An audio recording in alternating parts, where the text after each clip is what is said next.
We have a tradition at the Silurians that before we get started, we ask that all Medallion and Merit winners here tonight stand for a rousing round of applause.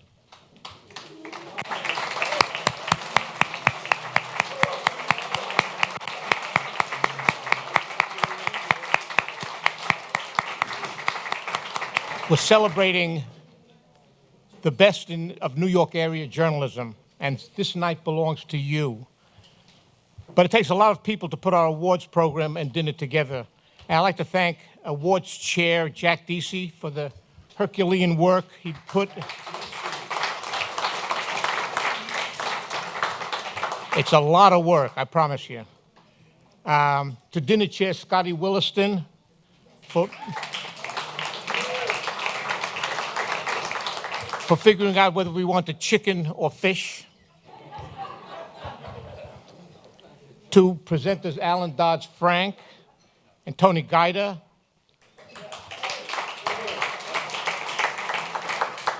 To our Silurian news editor, who turned out just a wonderful edition of the Silurian News, Eileen Jacobson.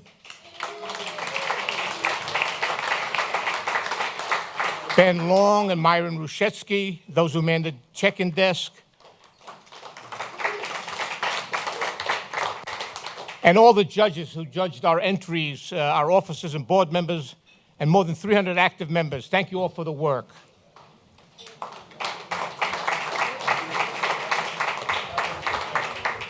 Journalism. Are we still committing journalism in 2023? Yes, we are. It's a sure bet that whenever a new technology comes along, pessimists and cynics in our business will fret that journalism as we know it is on its way out the door. In my lifetime, television was supposed to kill off the news business. It may have killed off afternoon newspapers, but many morning newspapers thrived as never before. And because of the public's appetite, it was the news business that swallowed television, giving birth to networks like CNN and MSNBC that provide news 24/7. The computer and the internet were supposed to overturn the business, and yet its impact has been more paradoxical. As a result of the digital revolution, newspapers have undoubtedly cut staff and page space, but authoritative sites like the Times and Washington Post have greatly multiplied the numbers of people who read their product, tenfold in the case of the Times, as well as giving rise to dozens of news websites, Politico, Huffington Post, Streetsblog, Insider, The City, Gothamist, ProPublica, all of them that do impressive enterprise work. The latest menace, artificial intelligence, has also triggered worries that it'll supplant reporters and writers, but I don't think so. The reportage that we honor tonight makes it clear, to quote an old song, the fundamental things apply as time goes by. The form and format may change, but a machine won't have the intellectual savvy to unearth a good story or have the finesse and sensitivity to get people to tell you things they're not supposed to reveal, as a Newsday team did with its remarkable series on corruption in Long Island police departments. And an AI bot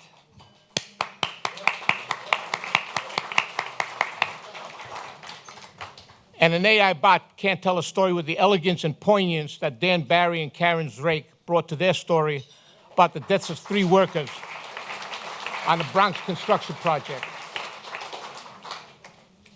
As you hear the roster of winners tonight, do think about what they had to go through to produce the exceptional journalism they did, and whether an AI bot can match that. It would also be nice for you to think about joining the Silurians, the city's oldest press club, celebrating its 100th anniversary this coming year.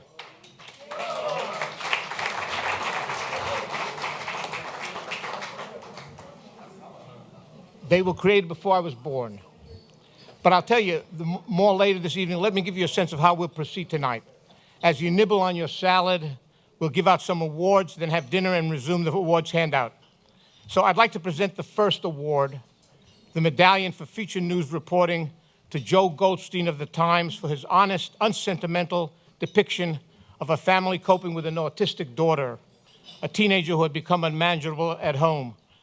Joe, please come up here and say a few words. I'd just like to thank the Benedict family, which let me into their lives in a moment of extreme crisis, which was an extraordinarily trusting thing for them to do, and I hope I did their plight justice. Thank you. Thank you. Appreciate it, sir.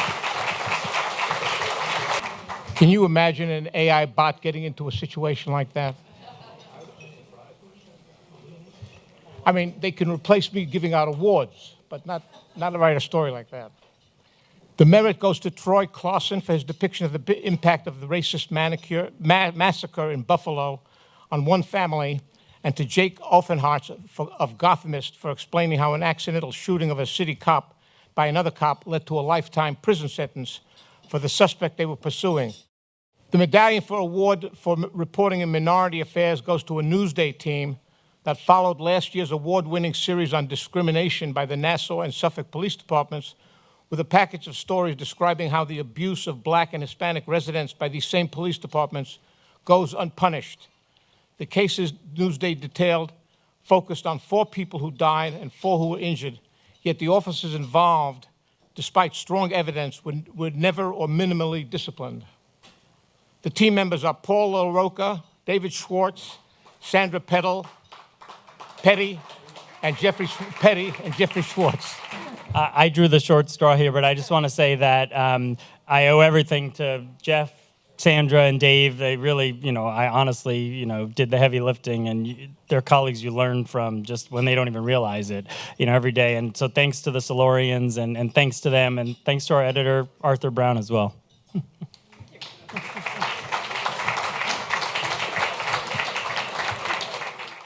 Merit Award in this category goes to journalism students at the Graduate School of Journalism at CUNY for Hard Lessons, a series of articles they prepared for the New York City News Service at CUNY. Several of the CUNY students and officials are with us tonight, so let's give them a round of applause. Stand up, please. Now the next awards will be handed out by Alan Dodge Frank, followed by Tony Guida.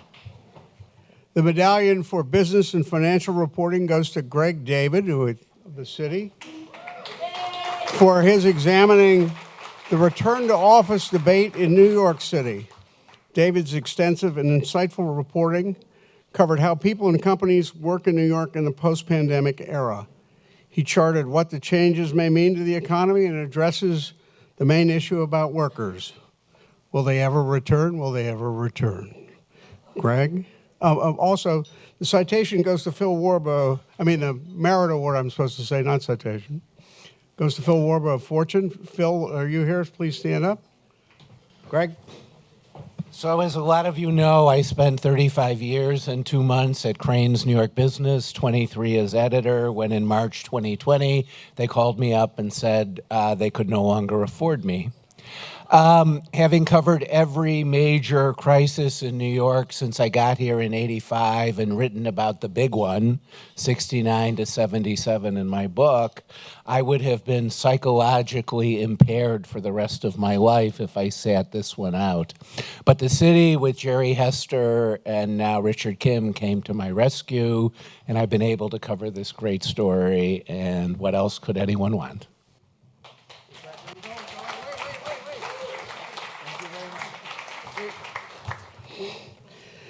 The Medallion for People Profiles goes to Jake Pearson for his fascinating The Police Lawyer's Trial, a collaboration between New York Magazine and ProPublica. This compelling story details how the dynamics of race and politics and police excesses intersect, and is told from the perspective of a Black lawyer who was on the inside until he was not. I would urge everybody to Google this story and read it. It's a hell of a story. Anyway, Jake, I think, is not able to be here with us tonight, but we'll get his award to him. We have 2 Merit Award winners for People Profiles, both won by the New York Times. Alex Van Dukel won for The Life and Death of Daniel Auster, a son of literary Brooklyn. And George Rush and John Leland won for their Mysterious Patient in Room 23, The Hermit Baroness. Will you all please stand up?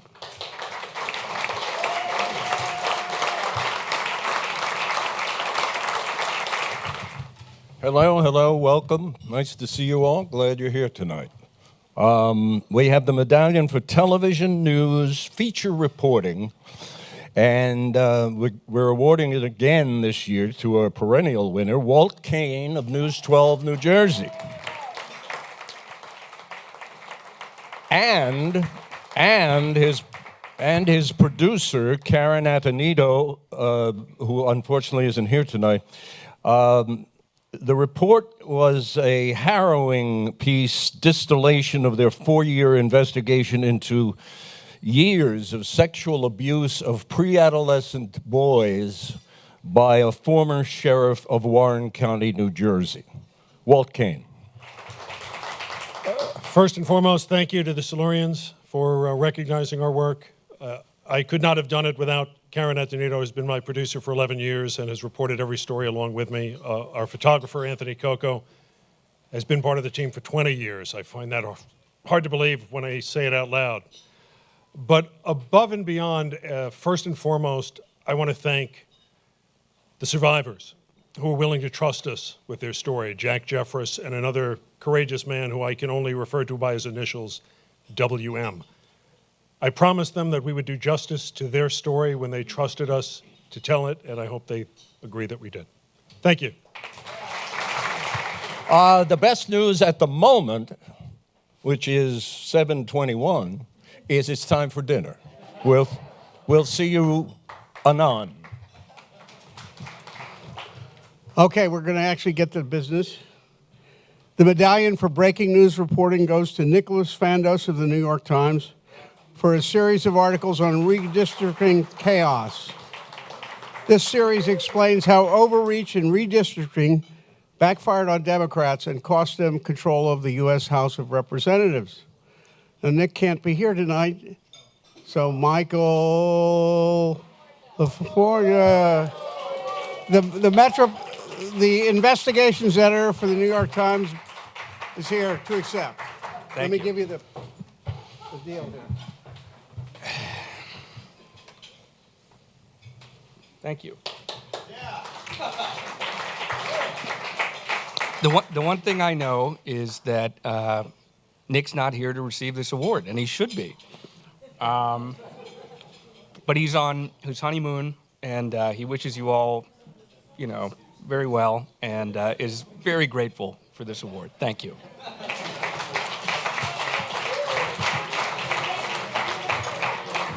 I must say, honeymoon is one of the top 10 excuses I've ever heard. No wonder he's an editor. He knows how to, sign up, close his eyes, sign the expense account, do the right thing. Merit Award in Breaking News goes to Julianne Kuba and Kevin Dugan of Streetsblog NYC for their articles on rebuilding the Brooklyn-Queens Expressway. Please stand up in case both of you didn't. Only one of you stood up. Oh, okay, all right. All right, next. The medallion for editorial goes to Newsday's Dan Jamison's series of editorials on the New York State redistricting crisis. This series exposed how the toxic polarization that has engulfed redistricting has disenfranchised voters on Long Island, and I might add elsewhere. Come on up, Dan. Stand up here. All right. It's one of those difficult issues that I want to thank all 4,500 readers for actually looking at it. But anyway, it's important, and I'm glad we wrote about it. And thank you.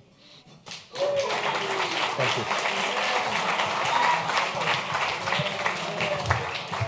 We're looking for the follow-up series because I'm fairly certain redistricting isn't going to get any less important. The medallion for public service reporting goes to the New York Times investigative trio of Eliza Shapiro, Brian M. Rosenthal, and Jonah Markowitz for their hard-hitting How Hasidic Schools Are Reaping Millions But Failing Their Students. The fallout from this reporting prompted New York regulators to up the minimum standards for educating students in parochial schools. Their extensive reporting and documentation exposed how badly many Hasidic students are educated in a system where religious instruction ignores the basic fundamentals of reading, writing, and arithmetic. Eliza Shapiro's here to accept, I believe. You don't look like Eliza, but I don't. Jonah's here to accept it. Hello, hello. My name is Jonah Markowitz. I was the photojournalist on the story. And it's not every day that the photojournalist gets up and speaks. Woo! But I guess after dinner, all hell breaks loose, no? In all seriousness, thank you to Eliza, to Brian, who couldn't be here tonight, to Michael LaForgia, and to Jeff Forticella, our editors on the project.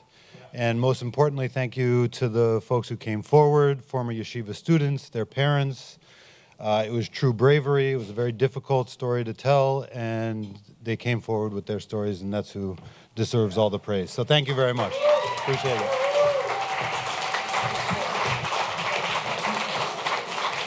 I'd like Jan Ransom of the New York Times to stand up. She's the winner of the Merit Award for her dysfunction, death, and cover-up in New York City jails.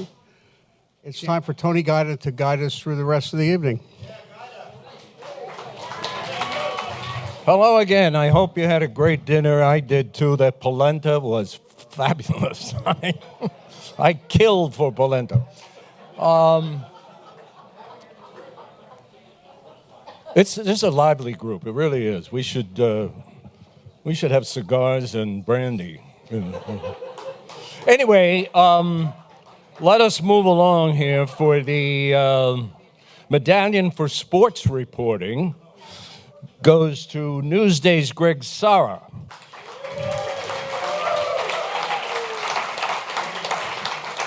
For his amazing story of a high school wrestler, the story was called Dunya, Journey of Courage. Dunya Sibomana, I hope, yes. Dunya Sibomana from the Congo, horribly disfigured as a child at age 6, eventually adopted by a Long Island family, joined the wrestling team at Long Beach High School, and yes, and on the wrestling team at Long Beach, he rose to the New York State Wrestling Championship.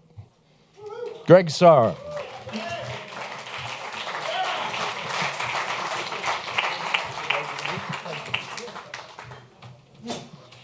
I'd like to thank the Silurians for selecting Newsday and me for the work that we did on Dunia Sibomana, who is now officially adopted and a citizen of the United States, Dunia Sibomana Rodriguez. His story is compelling. I'd like to thank my sports editor, Hank Winicky, for doing such a great job in guiding me through the story. It was a challenge with a very young man who was, in a quick synopsis, he was attacked in the jungle by a troop of chimpanzees. The 3 playmates that he was with at 6 years old all died. He survived the attack. They brought him to the United States. The doctors did 14 surgeries on him to restore most of his face. And he was in Long Beach.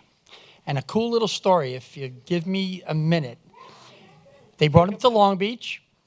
I like that. They brought him to Long Beach to meet a boy named Isaiah Bird. He was fostered for 3 families. They brought him out to the Skooten Surf School. And they said, we want you to meet Isaiah Bird. And comes out to meet Isaiah Bird. And they're on the beach, and he meets this kid who's fostered because he's going to be fostered in the same community. And he sees Isaiah Bird. Isaiah Bird sees him, and both of them have a disability. And Isaiah Bird says to him, wow, what happened to your face?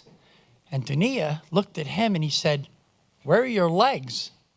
And Isaiah Bird said, they were amputated. And he said, I was attacked by chimpanzees. You want a lift? He picked them up and carried them on the beach all the way to the front to get ices. Became best of friends. The people who were fostering Isaiah Bird then adopted Dunia Sibomana. So you have a kid who was on the brink of death, comes back, comes to the United States, doctors care for him. He gets fostered, and now he's officially part of the Rodriguez family. He's a New York State wrestling champion, and the story continues. He's only in 9th grade, so he got 3 more years of following his story. And I want to thank him and his family for giving me the opportunity to be a part of it and write about it. So thank you very much. Is there any greater endorsement for the profession of journalism than what you just heard. I mean, we get paid to do this kind of thing. Or at least I used to get paid. The Merit Award for Sports Reporting goes to Gene Rimbach and Abbott Koloff of The Record, NorthJersey.com, for the report called The Shady Financing of Rutgers Athletics. Oh, boy. I think Gene is with us. Brava. Brava. If you haven't, you probably haven't read the thing, but I mean, Rutgers trying to be in the Big Ten is a scam. It's a huge scam. And thank you for uncovering it. We have 3 medallions for photography. Newsday wins 2 of them. Sports. The sports photography medallion goes to the Newsday photographic team of Thomas A. Ferrara, J. Conrad Williams Jr., Johnny Milano, John Keating, and William Perlman for their photos of the courageous wrestler Dunia. And I think several of the photographers are here tonight, are they? Yeah. Is somebody going to come up and say hello? I just want to thank the Silurians for a few things. First of all, for holding this dinner. We go to many of the journalism awards dinner around the city, and this is our favorite. You guys really do a great job. So thank you very much. And just want to thank the sports team, Greg, Sarah, for bringing us into this story. Tom Ferrara here has been covering Dunia since he first came to this country.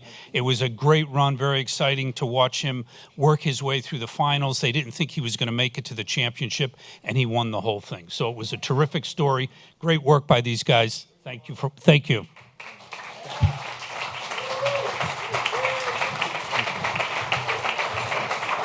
And we have a Merit Award in Sports Photography, and it goes to Newsday's Thomas A. Ferrara for his photograph entitled Home Opener, Walk-Off Win, best kind.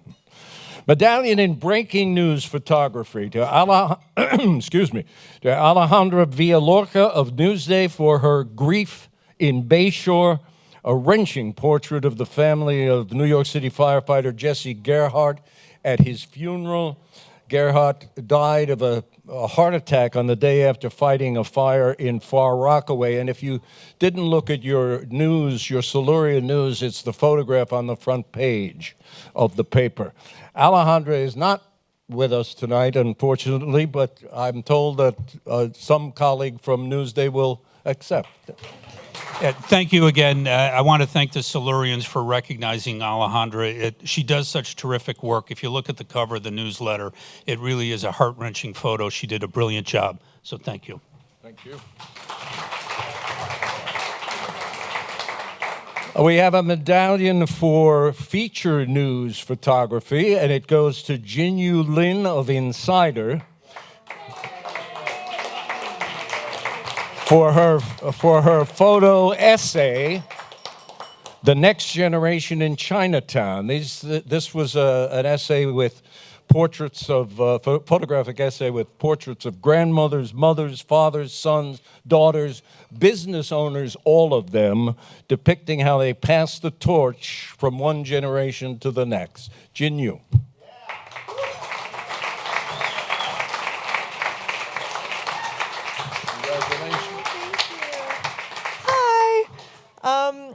I had no idea that I was being submitted for this award until 2 weeks ago when Scotty emailed me. But I am so happy to be here. Very happy to be here, and I'm just like having such a lovely time, and I feel really honored. So thank you guys so much.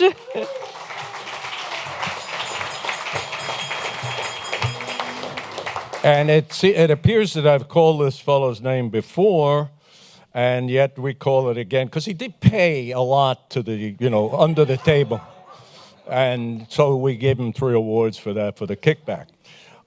Thomas A. Ferrara of Newsday.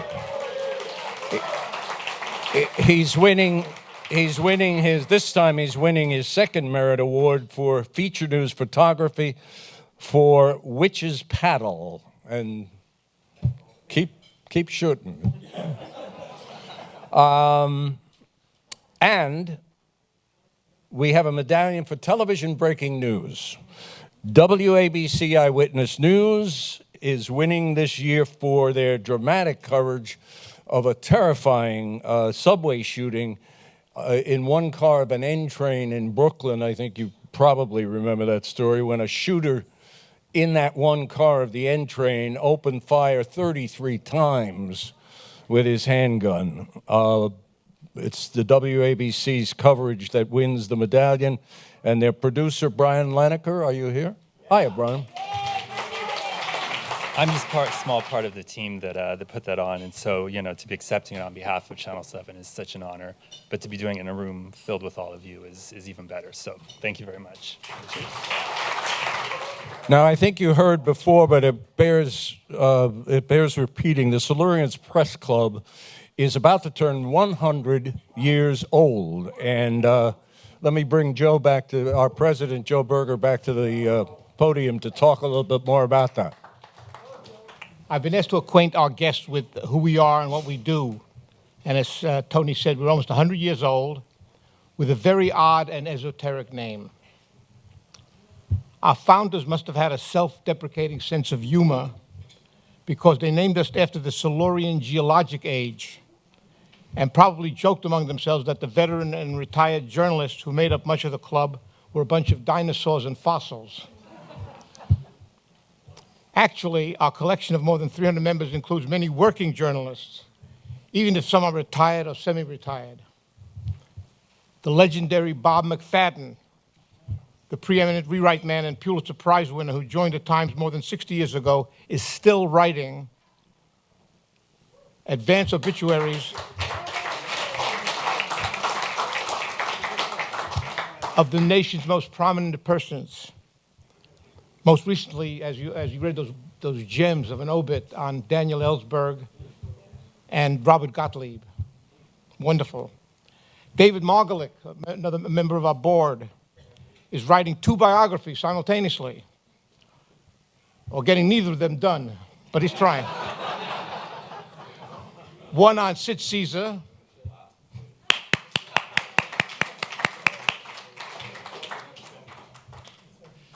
I love Sid Caesar. He had this takeoff on a movie called Shane, which is a kind of a cowboy movie, and you see Sid Caesar riding in the background on a horse, coming to a well, and in front of the well is the little boy from Shane, and Sid Caesar takes a bucket the way only Sid Caesar can do. Drinks it down, then he takes another bucket, drinks it down, takes in a third bucket, drinks it down. The boy says to him, "Gee, Shane, you must have had a mighty long ride." And Sid Caesar says, "No, I just ate a herring."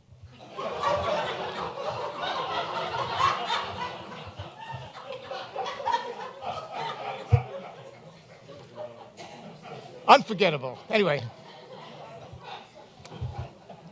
Tony Guida runs a weekly talk and interview show on New York for CUNY TV. Chester Higgins is still photographing. How's the latest book on Africa, Chester?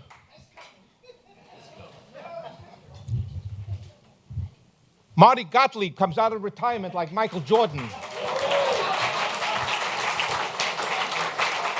to take over an investigative team that wins a Silurian award. And if I may toot my own horn, my biography of Elie Wiesel was just published last month.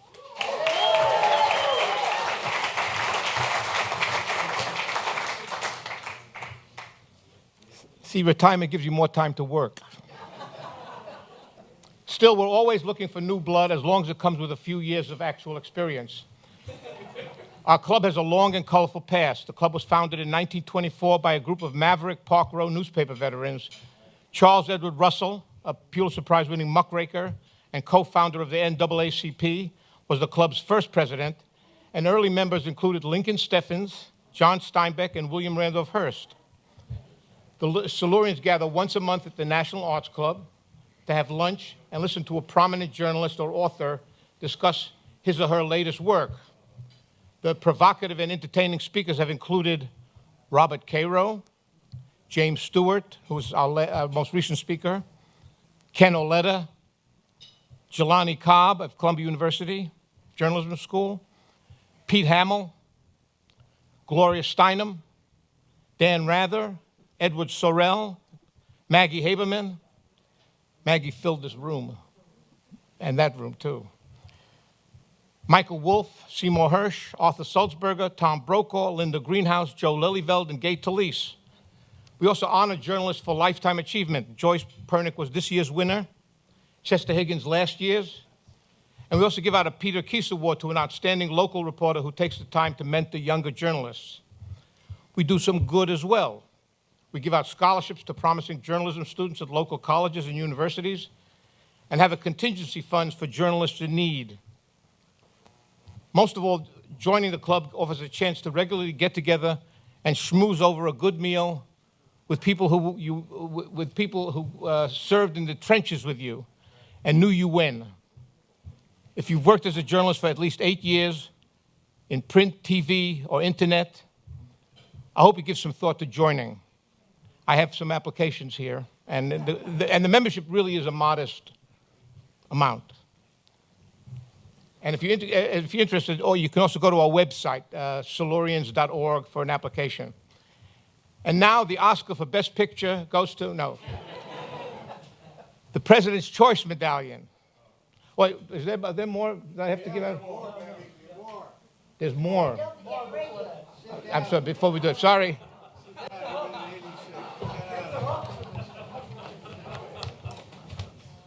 I wish I could tell you we planned that, but we didn't.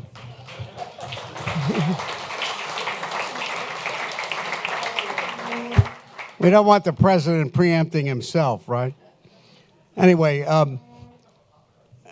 the one thing Joe meant to mention was you all get a chance to write for free for this great newspaper, Silurian News, which Eileen Jacobson edited. Is fabulous. They're great yarns, all the stories you couldn't tell except maybe at the bar. They're all here once you're, fully free of libel, except in case some libel guy reads this. Anyway, there was so much good journalism to choose from in the health and science reporting, the judges awarded 2 medallions. Christopher Maga, the Record, NorthJersey.com, wins a medallion for his detailed reporting on pandemic failures. This 6-part series showed how the national health system suffered as the 2 companies handling much of the COVID testing failed to keep pace with the crush of business during the pandemic. Christopher. Thank you very much. Thank you. Thank you to the Silurians. A big honor to be here. Thank you. And also a big thank you to my main editor on this series, Ed Forbes, and also editing with Dan Sforza. I'm not a healthcare reporter, as I showed for a lot of time on this project. It took me a lot of time to figure out what the story was. And I really thank you for your months of patience. And then as we started to land it, your real attention and focus to making it land and look beautiful when it finally did land. So thank you.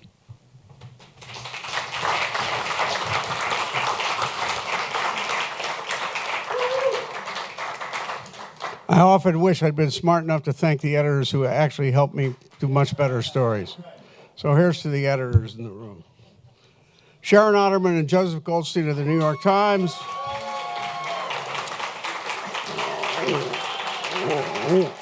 Win the other medallion for their understanding the Omicron surge.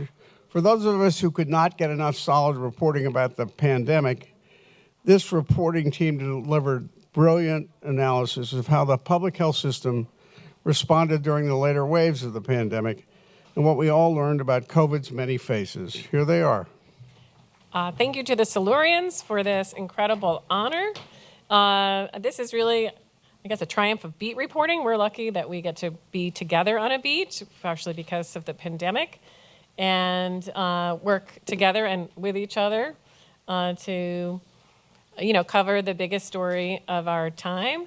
And, most of us in the room are beat reporters, and this is really about that day-to-day coverage that you have to do to figure out what's going on your beat. So to all the beat reporters out there, congratulations to you too. Thank you. As I've said about the other stories that are winners here, they're really worth looking up on the internet if you missed them the first time around. Linda Guadino of NBC NYC wins a Merit Award in Health and Science Reporting for her excellent video report, Living with COVID Over the Long Haul. Linda, you here? I must say this young journalist did so much stuff that Tony and I would have had no clue about when we were in television, when we were wearing blue shirts because the white shirt looked gray on TV.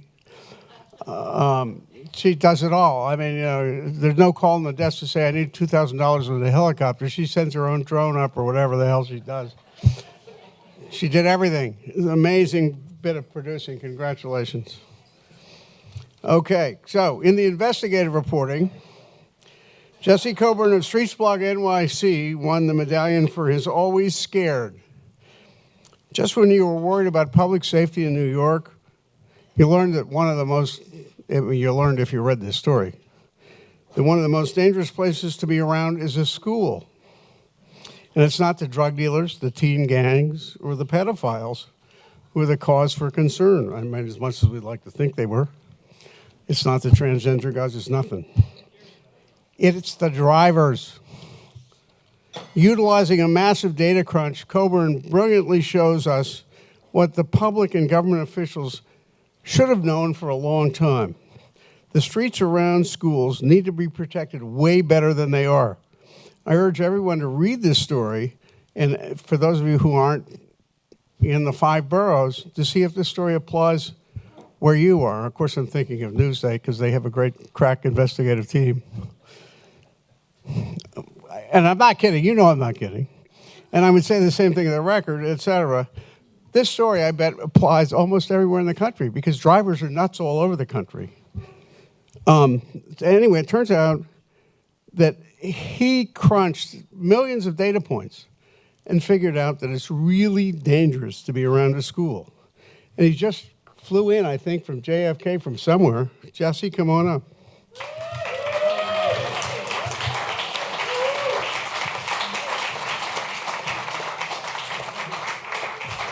Tell us how you did it.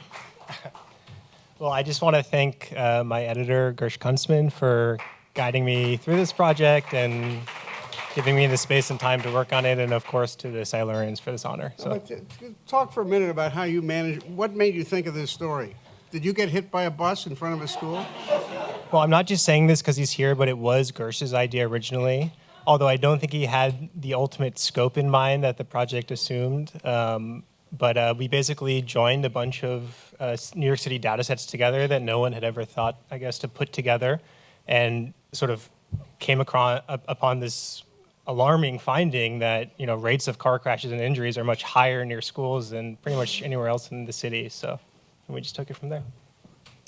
So thank you. There were 2 Merit Awards in investigative reporting. One goes to Michael Gold and Grace Ashford of the New York Times for who is George Santos, although I'd like them both to stand, even though I'm not satisfied they've answered the question. The other merit goes to David Brand and Jean Marie Evely of City Limits for their reports on dilapidated apartments, lousy landlords, plague New York City's sprawling, scattered, site-supportive housing network because of a technical error. I mean, you want to blame? I mean, I don't know who it is. We apologize because David Brand's name was inadvertently left off the list of winners in the Silurian News. So we apologize abjectly to David, but we congratulate him and Jean Marie on their award. So I think it's time now for Tony G to come back. Anyway, I also urge the winners to take extra copies of the Silurian News because Mom needs to see one. We're in the backstretch. And my horse, as usual, is last. The environmental reporting category, we had so many terrific entries that the judges awarded 2 medallions. One goes to Ann Barnard of the New York Times.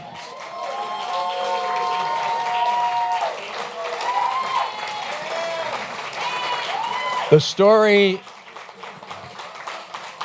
her story was entitled 10 Years After Sandy's Wake-Up Call, New York Has Changed, period. Not nearly enough. A fine-grained account of the challenges facing 5 city neighborhoods. Ann? Pleasure.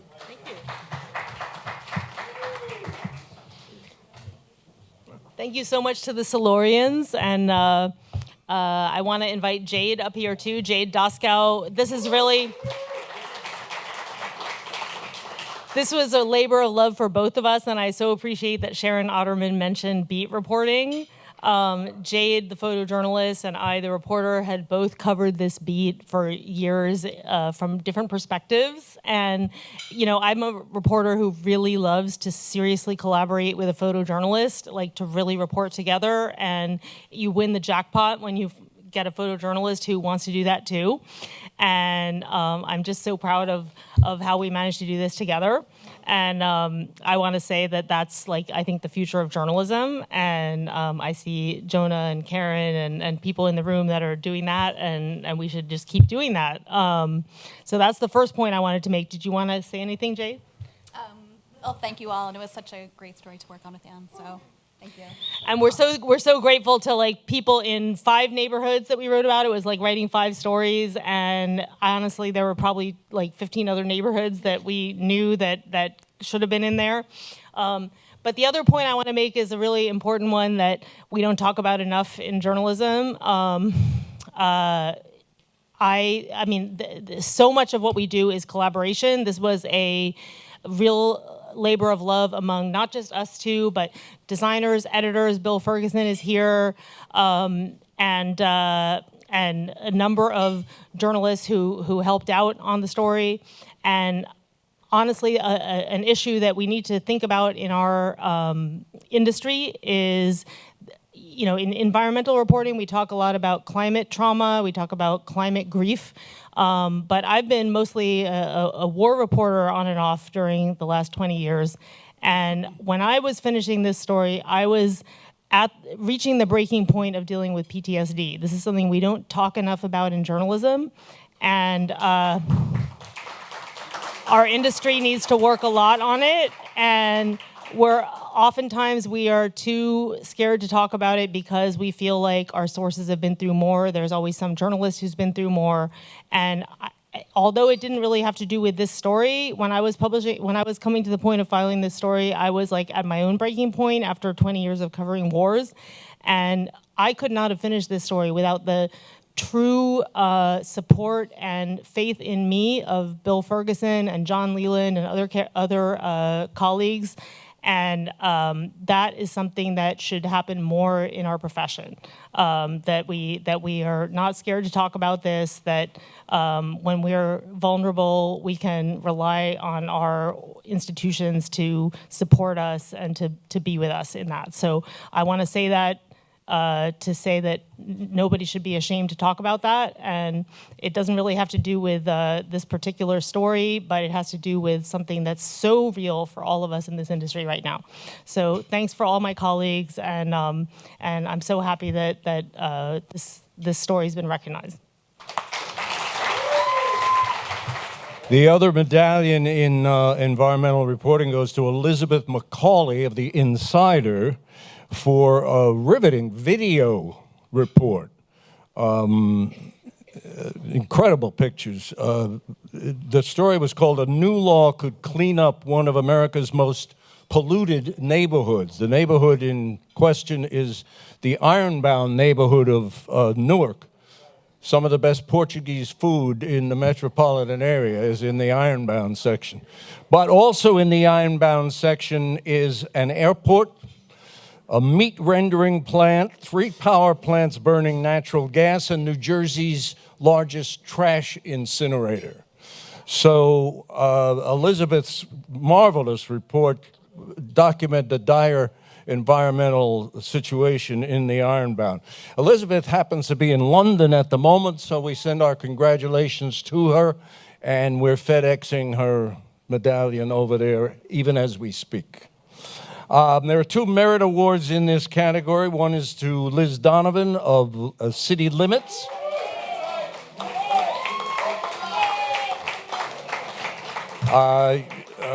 Her story was called "For New York City Tenants with Inadequate Heat, Enforcement Can Be Elusive."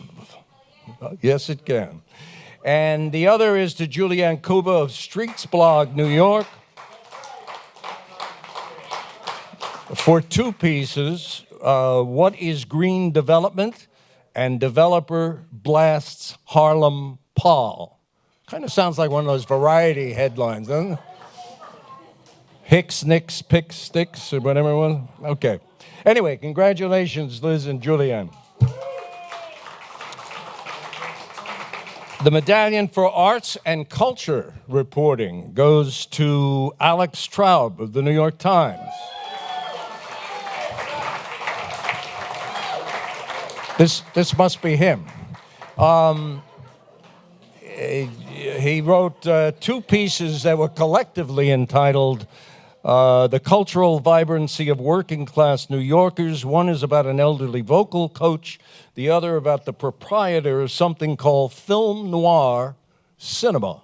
And Alex is here to explain and take us into great detail on this story. Congratulations. Thank you. Thank you. So both these stories were about working class figures in the arts. Their careers hadn't been documented very much in the New York Times previously. One of them was the last movie rental clerk in New York City, and he also ran a theater in the back. And he was such an obscure person that when I interviewed someone who holds a film festival in the theater of the last movie rental clerk of New York City, the person who ran the festival did not know the last name of the subject of my story. But the New York Times style section still devoted thousands of words to both these people. And I'm very honored to get the award, and I'm very thankful to the editor of one of those pieces, Jim Windolf, who gave me the assignment. So thank you to the Silurians, and thank you to Jim and to the New York Times. Let's see, there are 2 merit awards in arts and culture reporting. One is to Alex Vadukul of the New York Times.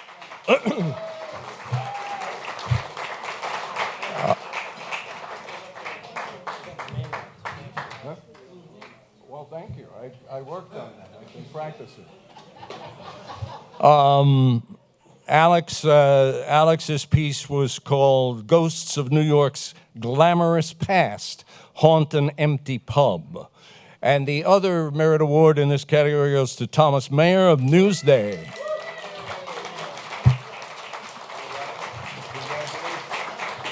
And his piece was called "The Godfather 50 Years Later."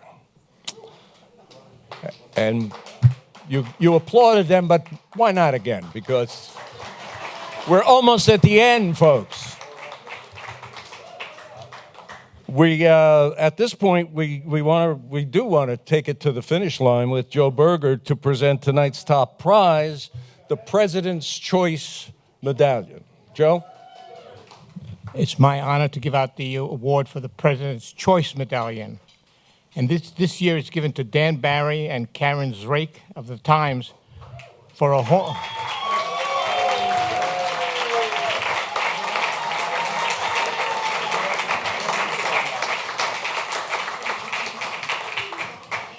haunting and remarkably detailed account of how 3 construction workers, 2 undocumented immigrants, and a homeless man lost their lives in 3 separate incidents on the same building project, converting an old ice factory on Bruckner Boulevard into a charter school.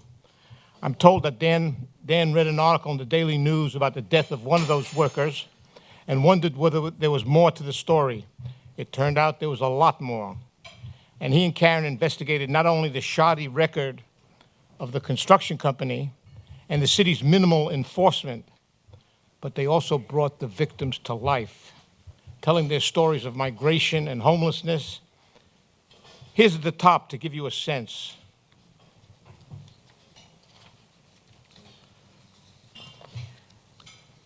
Two laborers board an elevator at the top of a 5-story building under renovation in the Bronx.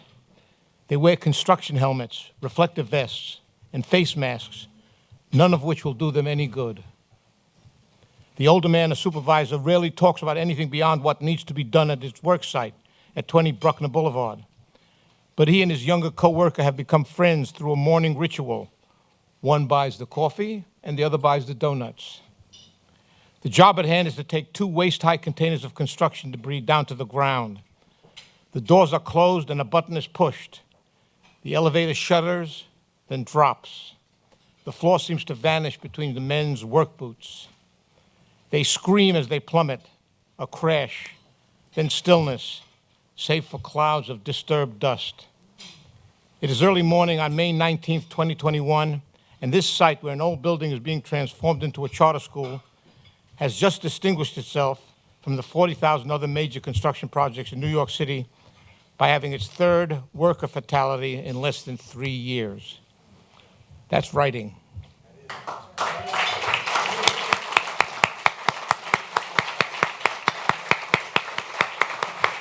Dan, Karen. Hey, Dan.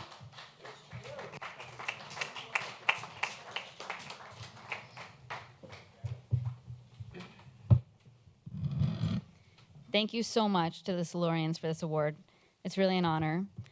This story started with a tip about a construction site where the tipster thought there were 2 deaths within 2 years. That was almost 2 years ago. The tipster didn't even know that actually there was a 3rd death in less than 3 years at this one site, which is extremely rare and extremely troubling. And that led us into a world of people whose stories are often untold, many of whom are undocumented, who work in construction, who are building our city every day. We struggled a little bit in the writing with the term voiceless, whether these people were voiceless, and we didn't use it in the end. We settled on they're often unheard. We're very grateful to the people who spoke with us, including Yonan Pineda, originally of Guatemala, who was a survivor of the accident described in that lead. The man who died was Mauricio Sanchez of Mexico. We got his phone number because of the footwork of my colleague, Annie Corial. Another victim, Marco Martinez, was only 18. He was from rural Ecuador. And our colleague, Jose Maria Leon Cabrera, did a lot of the footwork to get an interview with his family, which was carried out in the end by a photographer, Daniel Volpe, who went and spent 3 days with his family in the highlands of Ecuador, recording audio and taking photographs to tell that story. Susan Beachy contributed research that helped us find the family of Michael Daves, who was a man who was living in a homeless shelter and struggling with drug addiction at the time of his death. The whole project was shepherded by Kirsten Danis, our editor, and the audio version of the story was produced by Perrin Behrus and read by Dan Barry. So thank you again to the Silurians. It's really a huge honor for us.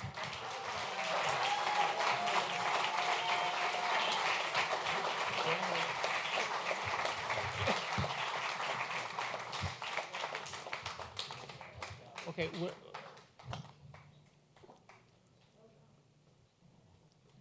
I mean, it's journalism like that that makes you very proud of being in this profession. So we're going to be serving dessert right now, so please hang around. The desserts are very good here. So, and anyway, but I will say farewell and have a wonderful summer. And before you.